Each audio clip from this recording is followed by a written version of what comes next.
आप लोगों के दिमाग में हमेशा यह बात रहता है कि अरे यार, हम तो इंग्लिश देखे हैं पर बोल नहीं पाते हैं, ना अंग्रेजी उसका मतलब समझ पाते हैं। बिल्कुल आप लोग नहीं समझ पाइएगा। क्यों? जब तक आप टेंस नहीं जानिएगा तब तक आप अंग्रेजी बोलना या बनाना नहीं सीख सकते हैं। बस आपको कम से कम अंग्रेजी बोलने के लिए टेंस पता होना चाहिए। तो चलिए यहाँ पे कुछ एग्जाम्पल लेकर देखते हैं और नोट करते जाइएगा। यहाँ पे देखिए, ये हो गया पहला नंबर में। यहाँ पे मैं नाचता हूँ। अब बताइए, अगर आपको कोई भी टेंस रूल नहीं मालूम है तो आप कैसे इसे बना सकते हैं? आपको कैसे पता चलेगा इसमें वर्ब क्या होता है, कौन सा रूट लगेगा? आप बताइए, आपके पास दमकल ही नहीं है तो आप चलाना कैसे जानिएगा? वैसे ही मेरे दोस्त, अगर आपको टेंस नहीं पता होगा तो आप लोग बिल्कुल अंग्रेजी नहीं सीख सकते हैं। बस जानिएगा जे this is Ram, this is mango, इतना तक ही जान पाइएगा। झूठ नहीं बोल रहा हूँ। ये देखिए, यहाँ पे जब जिस वाक्य में रहता है ता है, ती है, ते है, तो ये समझ जाइएगा प्रेजेंट टेंस में होता है, प्रेजेंट टेंस में। ठीक है। और जिस वाक्य का अंत में रहता है ता था, ती थी, ते थे, तो ये आपका पास्ट टेंस बन जाता है। ध्यान में रखिएगा। अब बताइए, प्रेजेंट टेंस का रूल क्या है? Subject plus verb one, verb five plus object. अब बताइए, अगर आपको ये चीज नहीं पता होगा तो आप इसे कैसे बना सकते हैं? बताइए, यहाँ पे तो मैं का आई बनता है। अब बताइए, ये तो आपका सब्जेक्ट होगा। यहाँ पे बताइए, जे नाचना जानता हूँ, जानता हूँ, यहाँ पे वर्ब फाइव लगेगा या वर्ब वन लगेगा? नो, यहाँ पे हो गया आपका नो। अब बताइए, इन दोनों में से कौन सा प्रयोग करेंगे?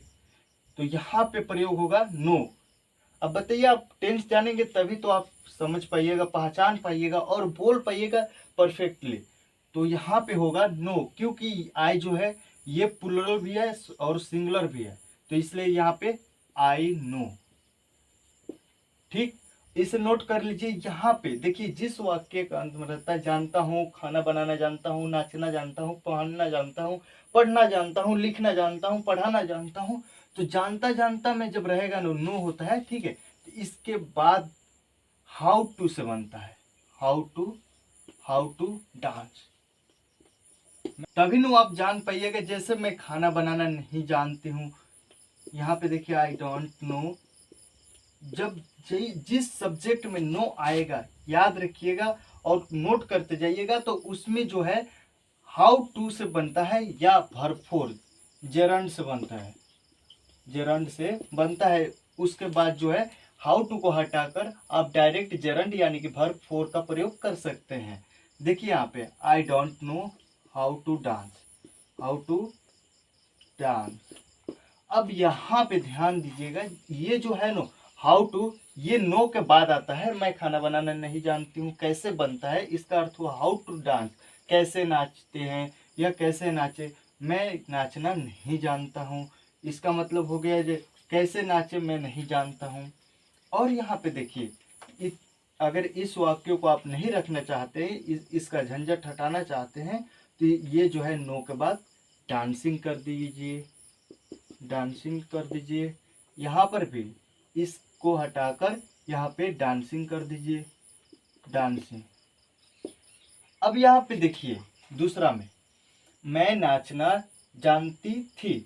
अब ये कौन सा टेंस में है? आपको कोई अंदाजा भी है? नहीं अंदाजा है? अगर आप लोग टेंस नहीं जानते हैं तो पहले वो क्लास जाकर देख लीजिए, टेंस पहले क्लियर समझ जाइए। उसके बाद अगर कोई बोलेगा तब आप फटाफट से कोई भी सेंटेंस पकड़ सकते हैं और उसका जो है रिप्लाई दे सकते हैं। तो यहाँ पे देखिए, मैं नाचना जानती थी, यहाँ पे जब था तिथि आ जाता है तो भूतकाल की बात होने लगती है। याद रखिएगा, आई न्यू, ये आपका दूसरा का रूट हो गया। इसका रूल है बनाने का subject plus verb two plus object, और इसका निगेटिव बनाने के लिए, इंटरोगेटिव बनाने के लिए डिड लगता है, और इसमें डू डज लगता है प्रेजेंट में। ठीक है। तो यहाँ पे देखिए आई न्यू डांसिंग, डांसिंग। अब यहाँ पे देखिए, ये जो है नो, जहां पर जिस वाक्य में दिखाई देगा हाउ टू लगाइए या डायरेक्ट वर्ब फोर कर दीजिएगा। अगर आप लोग जेरंड भी नहीं जानते तो पहले वो क्लास जाकर देख लीजिए। तो भर फोर कर दीजिएगा। बहुत ऐसे वाक्य होते हैं जिसके बाद जो है जरंड यानी कि भर फोर का प्रयोग किया जाता है, इसी को हम जरंड कहते हैं। हाउ टू डांस, आप हाउ टू को हटाकर या डांसिंग कर दीजिए, ठीक है, या हाउ टू डांस, टू के बाद भर फोर आता है, ठीक है। यहाँ तक तो क्लियर हो गया आपका। तो आप जो है पहले टेंस समझिए, कौन सा टेंस है, किस भूतकाल की बात हो रही है, प्रेजेंट वर्तमान की, कि भविष्य फ्यूचर की बात हो रही, आपको पता होना चाहिए। अगर आपको कोई भी मीनिंग याद हो तो उससे दिक्कत नहीं है, बट यहाँ पे प्रयोग करने का दिक्कत है। जैसे नो, यहाँ पे तो आप दिख गए जो निगेटिव इंटरोगेटिव है, सॉरी निगेटिव है, तो यहाँ पे डोंट के बाद वर्ब वन लगता है, पर यहाँ पे वर्ब फाइव लगेगा। यहाँ पे ही नोज, अगर वह जानता है नाचना, डांसिंग, डांसिंग, तो ये आपका वर्ब फाइव हो गया, ठीक है। तो इसे स्क्रीनशॉट कर लीजिए। देखिए याद रखिएगा, यहाँ पे लाइक के बाद भी जरंड आता है, लाइक के बाद वर्ब वन कर दीजिए, ठीक है, या वर्ब फोर कर दीजिए, टू वर्ब वन हो जाएगा, लाइक टू वर्ब वन, या लाइक वर्ब फोर कर दीजिए।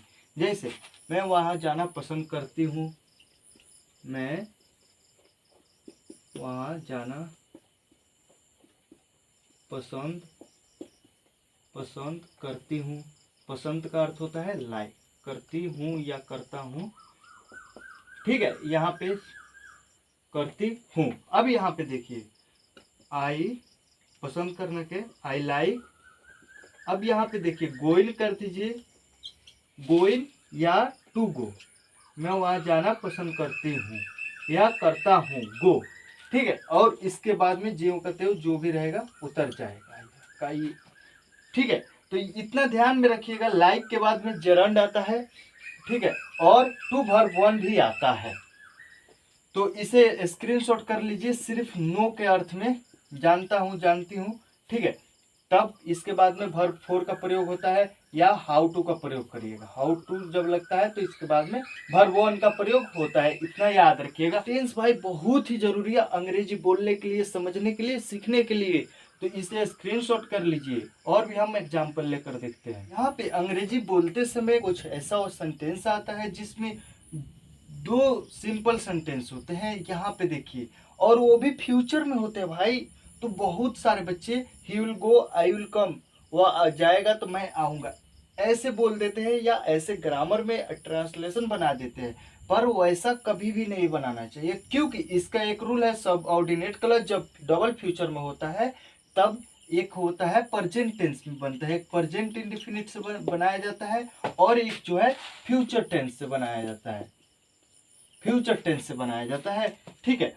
तो यहाँ पे इसका अनुवाद किया हूँ, यहाँ पे देखिए वह आएगा तो मैं जाऊंगा, यहाँ पे देखिए ही कम्स, यहाँ पे जब प्रेजेंट टेंस में जाएगा तो ही के साथ में जो है वर्ब फाइव लगता है, थर्ड पर्सन के सिंगुलर में वर्ब फाइव लगता है प्रेजेंट टेंस में।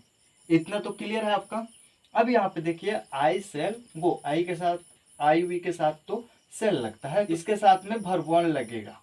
इतना क्लियर कर लीजिए कि double subordinate clause future, double future में होता है, तो एक जो है प्रेजेंट टेंस में बनाया जाता है, और एक जो होता है वो फ्यूचर टेंस में बनाया जाता है, ठीक है। ये नहीं कि he will go, I cell गो, वह जाएगा मैं भी जाऊंगा, ऐसा आप नहीं बना सकते, बल्कि एक जो है एक आपको निश्चित ही प्रेजेंट टेंस में बनाना पड़ेगा। अब यहाँ पे दूसरा नंबर देखिए, जब वह सोया रहेगा तब मैं खेलूंगा, यहाँ पे ध्यान दीजिएगा, जब का तो वेन हो गया, ही विल बी प्लेइंग, ये तो आपका फ्यूचर इम्परफेक्ट हो गया, ठीक है। यहाँ पे पहले भी बना सकते हैं, या फ्यूचर टेंस जो है दूसरे वाले वाक्य के साथ सिंपल सेंटेंस में बना सकते हैं।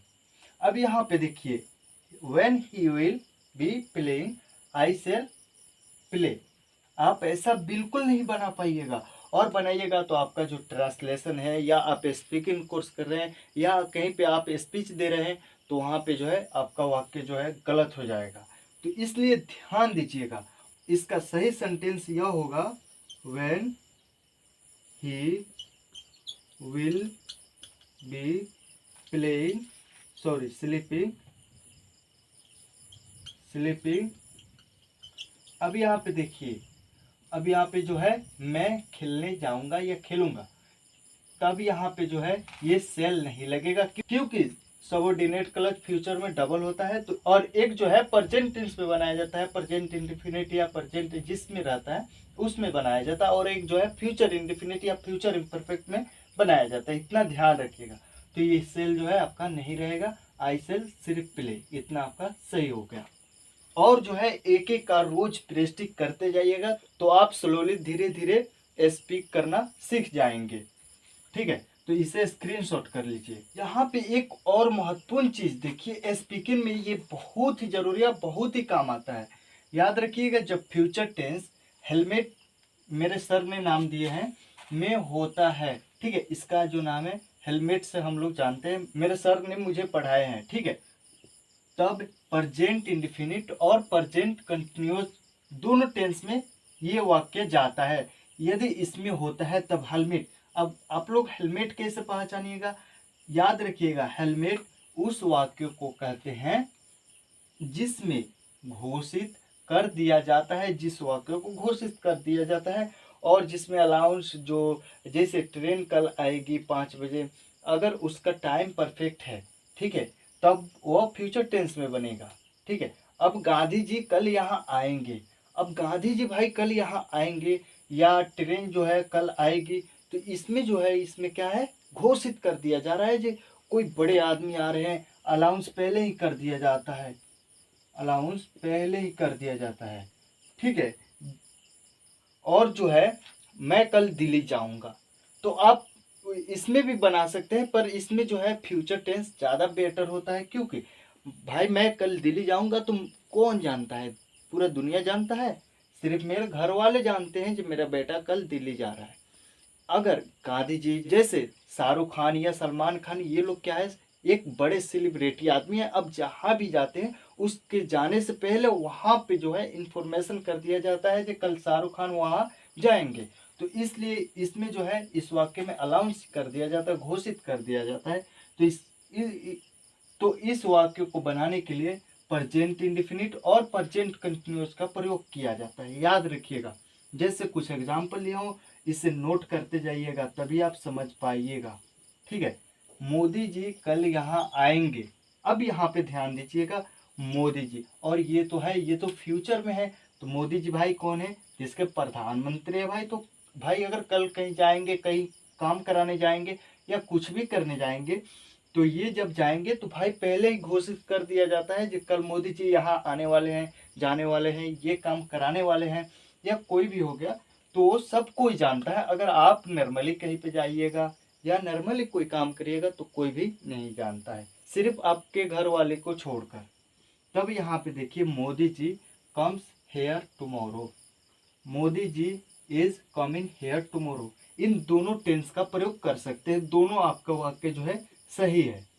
अगर आप लोग टेंस बनाना जानते हैं या टेंस थोड़ा सा भी जानते हैं, आपके पास अगर वोकैबुलरी है या वर्ड्स मीनिंग है, ठीक है, तब आपको कोई भी सेंटेंस या अंग्रेजी बोलना हो या पढ़ना हो, तब आपको दिक्कत नहीं पहुंचेगा कहाँ पे वर्ब 5, कहाँ पे वर्ब 2 और कहाँ पे वर्ब 1 का प्रयोग किया जाता है। तो इसे स्क्रीनशॉट कर लीजिए। आपका भाई जीरो से हीरो बनाने की कोशिश कर रहा है, अगर आपके पास जुनून होगा तो, अगर आप नियम का पालन करेंगे तभी आप अंग्रेजी बोलना सीख पाइएगा। नियम को पालन करिए और जीरो से हीरो बनने का कोशिश करिए। तो यह क्लास कैसा लगा कमेंट करके जरूर बताएं। तो हम फिर मिलते हैं आप लोग से अगले क्लास में, तब तक के लिए जय हिंद, वंदे मातरम।